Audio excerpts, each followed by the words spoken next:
Fala pessoal, tudo jóia? Bora dar sequência a uma nova série de vídeos. Agora eu vou fazer um curso bem introdutório sobre o Visage Modeler, como mapear processos na prática. Vocês vão ver que é bem simples, não tem segredo. E aí, essa primeira aula aqui é introdutória. A segunda aula eu vou falar sobre o Visage especificamente. Na terceira aula vocês vão ver mais exemplos. Então, nossa nova série de vídeos aqui é sobre como mapear processos com o Visage Modeler. Para quem não me conhece, meu nome é Alan, eu trabalho em uma universidade federal, eu faço parte do escritório de processos da universidade e estou elaborando uma sequência de vídeos sobre o nosso projeto de escritório, sobre o modelo de governança e também treinamentos. Esse aqui é um treinamento introdutório sobre o Visage. Vamos lá. Quantos vídeos vão ter esse treinamento? Como eu falei, esse primeiro aqui, que é uma introdução sobre conceitos BPM. BPM é Business Process Manager. A segunda videoaula vai ser introdução ao Visage e a notação BPMN, Business Process Manager Notation, mais um exercício prático que a gente vai fazer junto. E a terceira aula é sobre as melhores práticas de modelagem de processos, fazer fluxogramas da melhor forma possível, mais exemplos de processos que a gente já mapeou aqui na nossa universidade, beleza? Vamos embora aqui, pessoal, fazer essa introdução breve aqui. Primeira coisa, nós temos que saber diferenciar o que é processo e o que é projeto. É uma coisa bem introdutória, mas tem pessoas que confundem. Um projeto, pessoal, é um trabalho temporário que produz um resultado único. Tem entradas, ferramentas e técnicas para gerar saídas inovadoras. Exemplo de projeto: escrever um livro, criar uma linha de automóvel, fazer um projeto para construir uma casa, etc. E um processo? Processo é um trabalho contínuo, cíclico, que produz resultados padronizados. Também possui entradas, ferramentas e técnicas, mas agora para gerar saídas fortemente definidas e não inovadoras. É uma coisa contínua.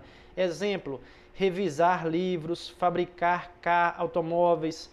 Ou seja, o projeto é uma coisa única, que está ligado à inovação. Já o processo é uma coisa contínua que está ligado a manter o sistema funcionando, por exemplo.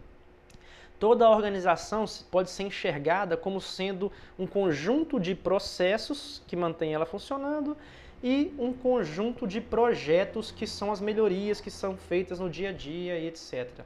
Aqui, ó, ambos são formados por um conjunto de atividades logicamente relacionadas e geram resultados, tanto projetos quanto processos. Mas nos processos, essas atividades são rotineiras, executadas repetidas vezes, gerando resultados padrões. Já para os projetos, as atividades são esforços exclusivos para obter um único resultado. Entenderam a diferença? Vamos lá, o objetivo de um processo é manter a organização funcionando, como eu falei. Já o objetivo de um projeto é atingir os seus propósitos para os quais ele foi criado e ser concluído, resolvendo um problema da organização, ou seja, projetos são criados para resolver problemas. Um projeto estará sempre ligado à inovação. Já um processo está relacionado com a repetição. Aí só para vocês diferenciarem bem o que é um projeto e o que é um processo. Muita gente confunde escritório de projetos com escritório de processos. São coisas totalmente diferentes. Nós estamos tratando aqui de gestão por processos. Não estamos falando de PMBOK, de EAP, de escopo, de projeto, de nada disso. Nossa questão aqui é gerir processos. E o que é um processo? O que está envolvido em um processo? Aqui essa figurinha resume bem, ó, um processo bem legal de fazer café. Aqui define tudo que está envolvido em um processo. Ó. Nós temos as entradas, que é a água e o pó de café. Nós temos o processamento, que são as atividades que são desenvolvidas em uma ordem lógica para gerar um resultado. Põe a água no bule, põe no fogo, etc., para gerar o resultado que é o café pronto. Então, entrada, processo, processamento e saída, sempre. Nós temos os recursos que são utilizados, ó, a pessoa que vai fazer o café, o bule, o fogo, etc. Nós temos a estratégia que está ligada por trás do processo, qual pó que a gente vai utilizar, qual o nível de fogo alto, baixo, a gente tem que montar uma estratégia. E temos aspectos legais também que estão relacionados com o processo. Por exemplo, a validade do pó de café, o salário da pessoa que vai fazer o café, vários aspectos legais que estão por trás do processo. Então nós temos aqui a estratégia, os aspectos legais, as entradas, o processamento, a saída e os recursos que foram utilizados para fazer aquilo. Beleza? Essa figurinha é bem legal. Ó. E, pessoal, para a gente poder gerir processos, eu já fiz vários vídeos sobre o nosso projeto de estruturação do escritório, eu falo sobre essa figurinha, nós temos que mapear esses processos do jeito que eles são feitos hoje, identificar problemas nesses processos, falhas, etc., e propor novos processos que sejam otimizados em relação ao processo anterior, que gaste menor tempo, menor lead time, que gaste menos recursos, que tenha uma estratégia mais simples, mais alinhada, que os aspectos legais funcionem, que atenda aos aspectos legais.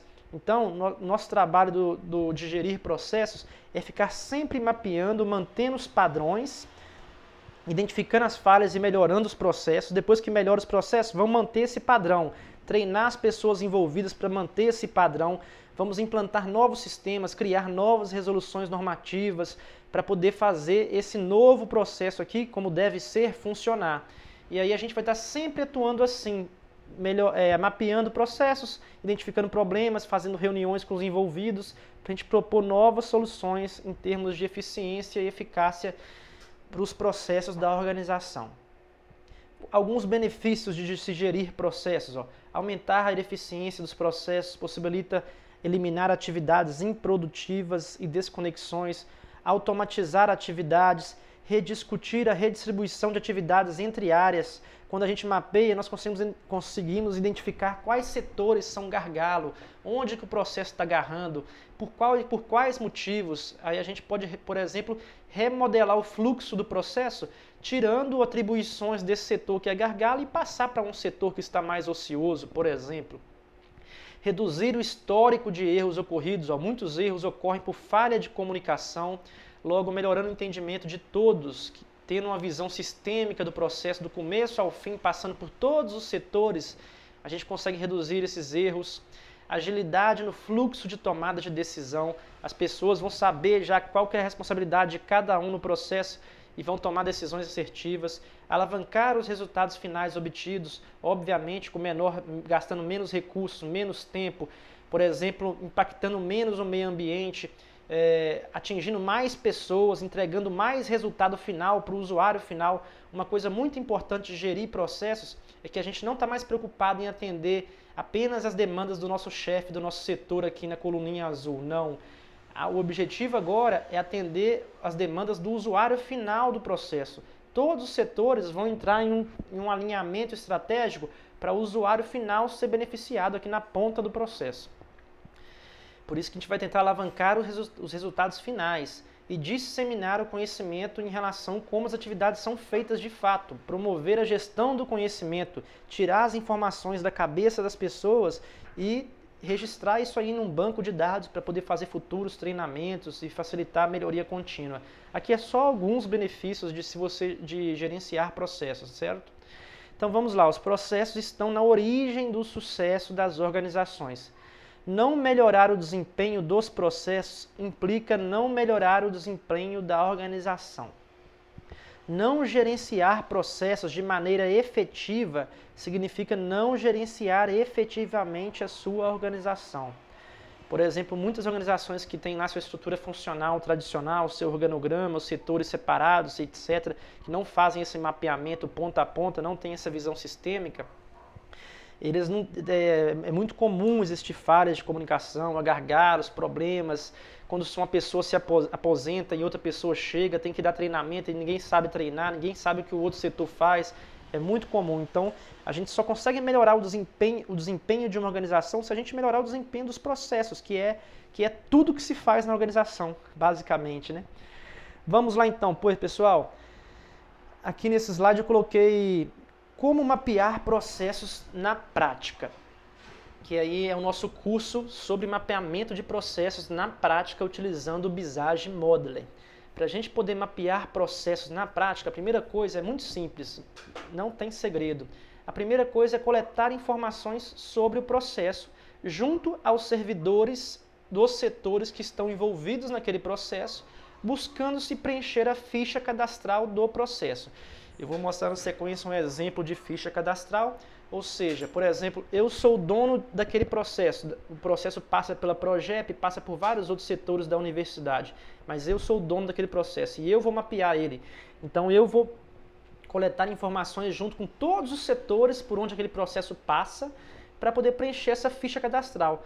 Com essa ficha cadastral preenchida, eu vou ter todos os dados que eu preciso para poder mapear o processo utilizando o Visage.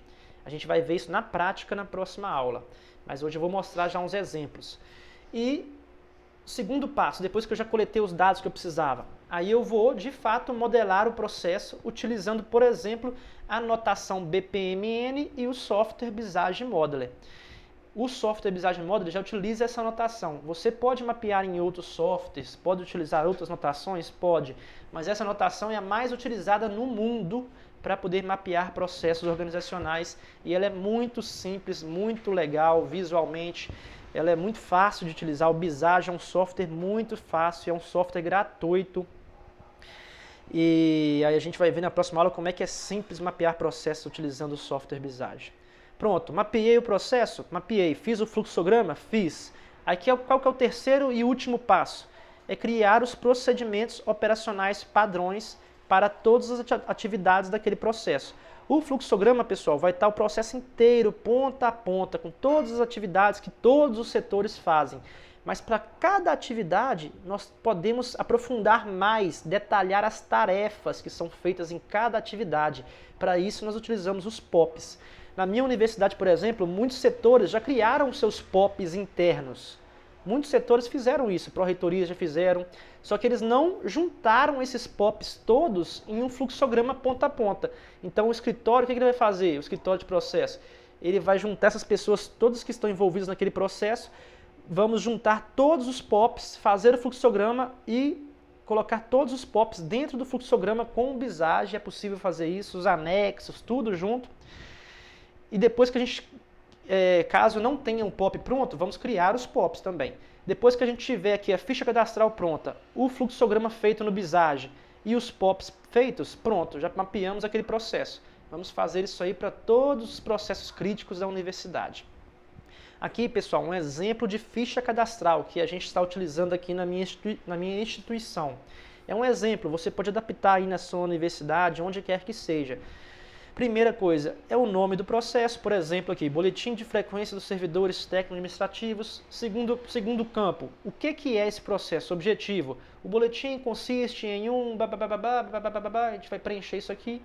Quem faz esse processo? Quais são os atores envolvidos? São os técnicos, a direção do instituto, a Progep, não sei mais quem, a reitoria e por aí vai. E agora, ó, o que a gente vai utilizar para mapear, para modelar o processo no Visage é isso aqui. Como se faz a descrição das atividades? Nós vamos listar que todas as atividades que todos os setores fazem desde o início até o fim do processo. Por exemplo, primeira atividade, o servidor deve apresentar à direção um termo de ajuste de folha de ponto. Aí quem que é o responsável? É o técnico. Qual que é o prazo para fazer isso? Por exemplo, até o segundo dia útil do mês ele tem que fazer isso aqui. Qual que é a entrega dessa atividade? É o termo de ajuste. Quantos termos de ajuste têm que ser entregues? Apenas um. Isso aqui é um exemplo de várias informações que a gente pode coletar para cada etapa do processo. A segunda etapa, direção analisa a solicitação e realiza ajuste caso esteja de acordo. Quem vai fazer isso? A direção da unidade acadêmica. Qual que é o prazo? Terceiro dia útil do mês ou quinto dia útil do mês. Pode ser um prazo legal, se tiver na resolução normativa, ou um prazo sugerido e acordado entre as partes aqui, ó, os atores envolvidos. Pronto. Qual que é a entrega dessa atividade? São as análises desses documentos. Quantas análises tem que fazer? Por exemplo, vamos supor que são 50 técnicos. O diretor aqui tem que analisar 50 termos de ajuste de folha de ponto. Então são 50 análises.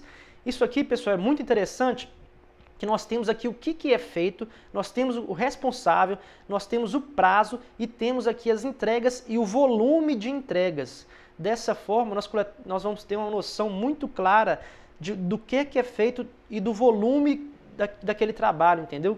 Por exemplo, se fosse uma outra unidade acadêmica que tivesse 200 técnicos, aí a análise seria a mesma na outra unidade, só que aqui a quantidade seria muito maior, seria 200 vezes essa análise aqui, entendeu? Dessa forma, nós temos como avaliar a conformidade no futuro, se as pessoas estão fazendo o que foi pedido, e temos como avaliar o desempenho, se as pessoas estão conseguindo entregar aquilo no prazo que foi estipulado ou não. E também temos como dimensionar o volume de trabalho, se uma pessoa apenas dá conta de fazer 200 análises ou não. Isso aqui são vários indicadores que possibilitam a gente redesenhar o processo no futuro, entendeu? E aí, isso aqui é só um exemplo. Vamos supor que você não sabe quantas entregas que é. Você põe aqui um traço, não precisa preencher.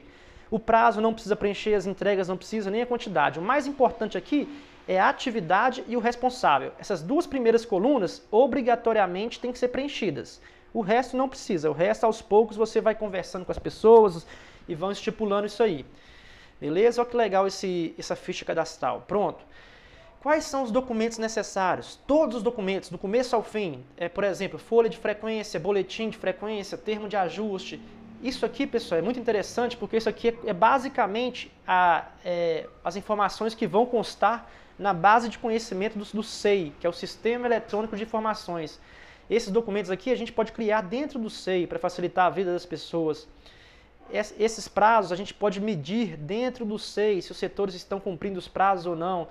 Enfim, o escritório, a atividade de gerir processos, ela está totalmente alinhada com as atividades do Sistema Eletrônico de Informações. Um vai auxiliar o outro. Por exemplo, pronto, já botamos todos os documentos. Qual que é a base legal desse processo? Aí nós colocamos aqui, por exemplo, resolução normativa, tal. E aqui, pessoal, a gente pode colocar um link do fluxograma. Depois que a gente mapear no Visage, nós podemos colocar aqui o link, a pessoa vai clicar e já vai abrir o fluxograma para ela poder ver direitinho toda a ordem lógica do processo. Aí foi elaborado por quem? Pelo fulano de tal, o ramal dessa pessoa que elaborou, o telefone dele, e a última atualização foi em 2020, dezembro de 2020. Aí podemos colocar uma coluninha aqui também, versão 1, versão 2, versão 3, versão 50 e por aí vai. Isso aqui é um exemplo de ficha cadastral bem interessante para os donos de processo poderem coletar os dados e depois mapear com Visage. Depois que coletou os dados, aí ele vai mapear o processo, fazer o fluxograma no Visage. Isso aqui é um exemplo de como que é feito um fluxograma no Visage. Esse processo aqui, ó, depois que a gente mapear ele, ó, o boletim de frequência, por exemplo, envolve aqui o técnico, envolve a direção. Aí, por exemplo, tem aqui um evento de início, aí temos aqui um gateway. Os gateways são elementos que é utilizado para decisão, sim ou não, sempre para poder ramificar ou unificar um fluxo. Temos aqui azulzinho as atividades do processo, temos os gateways, essa linha aqui é o fluxo de sequência que vai ligar os eventos, os gateways e as atividades. E temos aqui no final um evento de fim. Esse fluxograma ele é só um exemplo de uma parte do processo, ele não é o processo ponta a ponta. Por exemplo, inicia aqui com o técnico, ele precisa realizar ajuste na sua folha de ponto?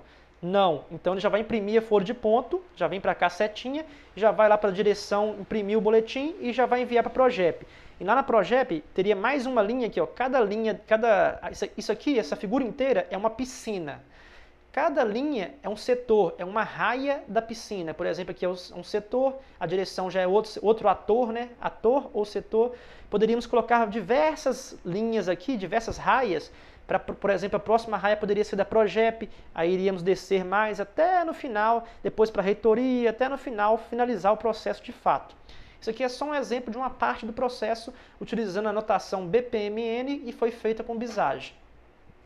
Na próxima aula a gente vai ver tudinho como que utiliza esses gateways, como que utiliza esses eventos, esses fluxos, essas caixinhas, como é que preenche. Dentro de cada atividade, ó, elaborar termo de ajuste, nós podemos colocar o POP aqui dentro, ó, analisar solicitação. Por exemplo, cada caixinha azul é um POP diferente. Analisar solicitação, podemos colocar o POP aqui dentro dessa caixinha. Imprimir boletim de frequência, podemos fazer outro POP aqui e por aí vai. E aqui um exemplo de POP. O que é o POP? O POP é aprofundar mais a atividade em nível de tarefas. Por exemplo, aqui nessa ficha cadastral, ó, analisar, a gente não explica como que analisa. Por exemplo, vamos supor que o diretor ele saiu da direção e foi nomeado um novo diretor. E aí esse novo diretor vai vir aqui no processo e vai ver, poxa, eu tenho que analisar, beleza, mas eu nunca fiz isso.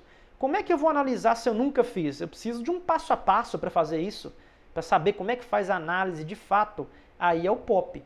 Aí esse POP, ó, o nome do processo seria aqui o nome, boletim de frequência.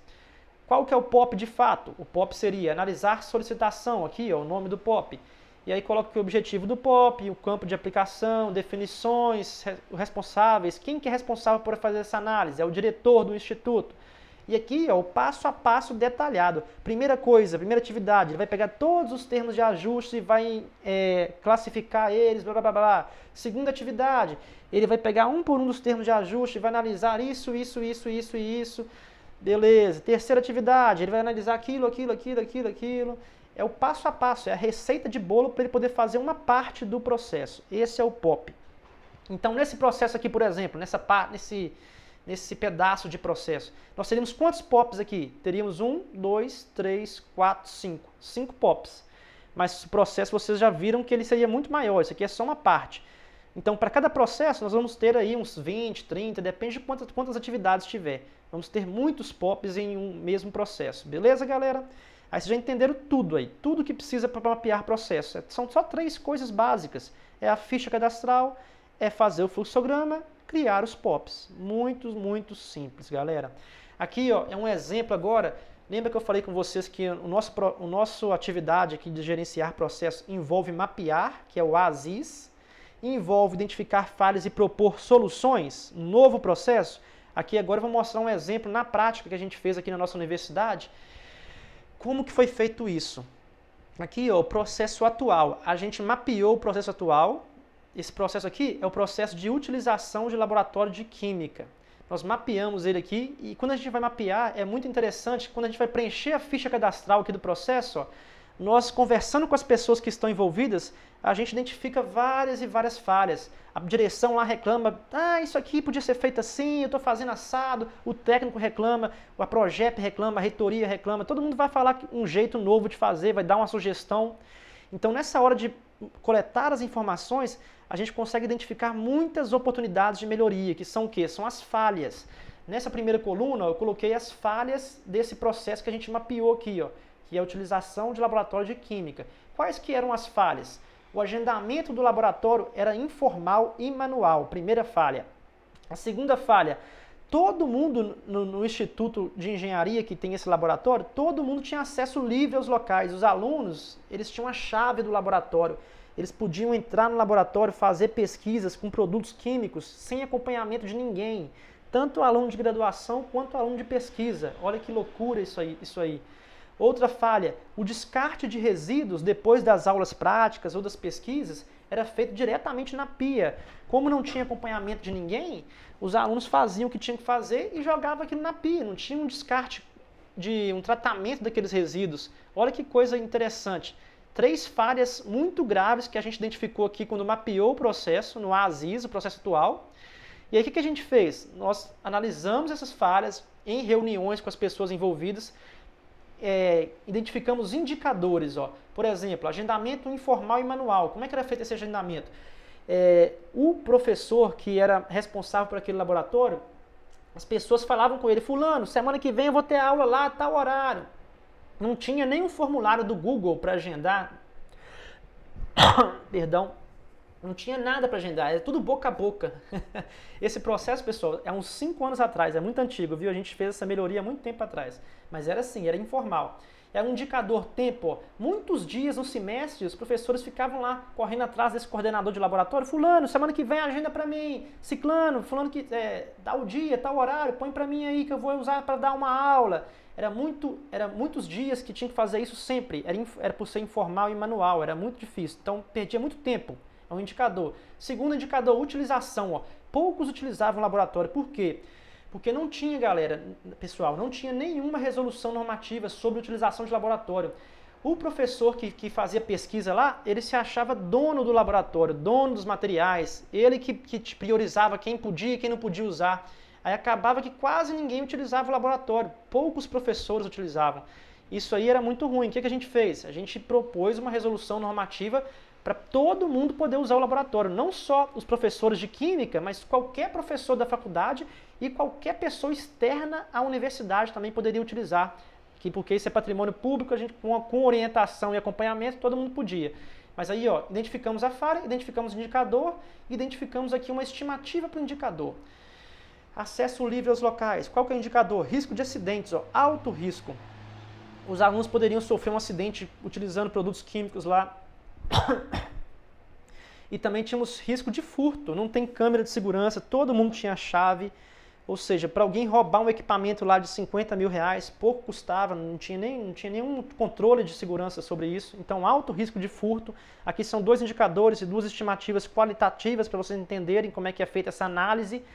E descarte incorreto de resíduo, ó, risco de poluição, alto risco. Então, ó, nós tivemos aqui 3 indicadores diferentes. Um indicador econômico, um indicador social, um indicador aqui ambiental, outro indicador econômico e outro indicador ambiental, tá vendo? A parte de análise das falhas, pessoal, pode ser feita tanto sob o viés econômico, ambiental e social. Isso aqui é uma coisa que eu explico na minha dissertação de mestrado, tem um link aí embaixo do vídeo se vocês quiserem acompanhar tudo, como é que foi feita essa dissertação. Mas aí nós podemos analisar sobre esses 3 pontos de vista, ou seja, ao otimizar o processo, nós vamos criar um novo processo que vai ser mais sustentável. Isso aqui é o tripé da sustentabilidade organizacional, que é a parte econômica, ambiental e social. Quais foram as soluções que a gente propôs para o novo processo? O agendamento passava a ser formal e digital. Criamos um formulário no Google para o professor poder agendar lá na agenda do Google, aí eles pediam pelo GLPI ou pelo e-mail, e o professor coordenador do laboratório, ele colocava na agenda e todo mundo podia ver a agenda. Uma vez por semestre, todos os professores podiam agendar suas aulas o semestre inteiro, não precisava ficar naquele trem no boca a boca. Agora, com essa nova resolução normativa que a gente criou, todo mundo pôde utilizar o laboratório. Não só os professores de química, que se achavam, entre aspas, donos do laboratório, mas agora todo mundo de qualquer área que quisesse utilizar lá uma balança, poderia utilizar a balança. Quisesse utilizar alguma coisa, uma secadora para fazer alguma pesquisa, poderia. Na resolução normativa explicava direitinho como é que seria essa aceitação para utilizar o laboratório de todo mundo interno e externo. Uma organização queria utilizar um equipamento junto com um professor para fazer uma pesquisa, poderia. Pronto. Agora o acesso passou a ser restrito, apenas o técnico de química, ele tinha a chave agora. A gente colocou, no começo, apenas o técnico que tinha a chave. Nós trocamos a fechadura de todos os laboratórios, mas depois, no futuro, nós conseguimos colocar a fechadura eletrônica biométrica, que aí ficou mais fácil com a fechadura biométrica. Mas na época que a gente fez essa análise, nós propomos um fluxo onde apenas o técnico de química teria a chave. Sempre ele teria que ir lá abrir o laboratório para a aula acontecer, ou a pesquisa, ele teria que estar presente durante a pesquisa ou a aula, e no final ele teria que fechar. Ou seja, todo mundo não teria mais acesso livre, todo mundo teria a chave. Não, apenas uma pessoa teria a chave do laboratório. E a gente trocou todas as fechaduras dos laboratórios de química nessa época. Então, baixo risco de acidente, porque o técnico de química ele passaria a acompanhar todo mundo, então não teria mais tanto risco, não ficaria alunos sozinhos lá dentro, e baixo risco de furto, porque apenas ele teria a chave. No futuro, a gente colocou a fechadura biométrica, e aí ficou mais fácil dele controlar quem entrou e quem saiu. E descarte de resíduos, nós criamos um plano de gerenciamento de resíduos, que não tinha, só tinha um técnico de química para vários laboratórios, depois contratou mais um, ficou 2, aí ficou mais fácil. E aí eles, como eles passaram a acompanhar todas as aulas de ensino e de pesquisa, eles conseguiram acompanhar também o descarte de resíduos, para saber se as pessoas estavam jogando na pia aqueles produtos químicos ou não, ou estavam jogando no balde lá, que é de descarte correto daquele produto químico lá. Então, baixo risco de poluição. Isso aqui, ó, é uma tabelinha para vocês verem como é que é simples fazer a análise das falhas, uns indicadores e propor soluções. Aí o processo era assim, ó, grande, cheio de falhas, lá, agendamento informal, acesso livre, aqui, ó, descarte incorreto, acesso livre. Propomos um novo fluxo onde o agendamento era formal, o acesso não era mais livre, era restrito e o descarte era feito de uma forma correta. Então, processo falho, processo futuro otimizado. Só para vocês verem o antes e o depois de um processo simples aqui de utilização de laboratório. Isso aqui é um processo acadêmico, mas podemos fazer isso aqui para qualquer processo administrativo ou acadêmico da universidade. Não é interessante? Esse vídeo, pessoal, foi isso, só para vocês terem uma noção do que é mapear processos, os principais conceitos, o antes e o depois de um processo. O próximo vídeo vai ser utilizando o Visage de fato. A gente vai ensinar como é que instala o software, é um software gratuito, e vamos ensinar tudo que tem no software, vamos fazer um exercício juntos, modelando um processo juntos, e depois vou mostrar vários exemplos para vocês na terceira aula. É isso, obrigado para quem acompanhou até agora. Deixa eu só mudar de tela, pronto. Obrigado, pessoal, até o próximo vídeo, abraço!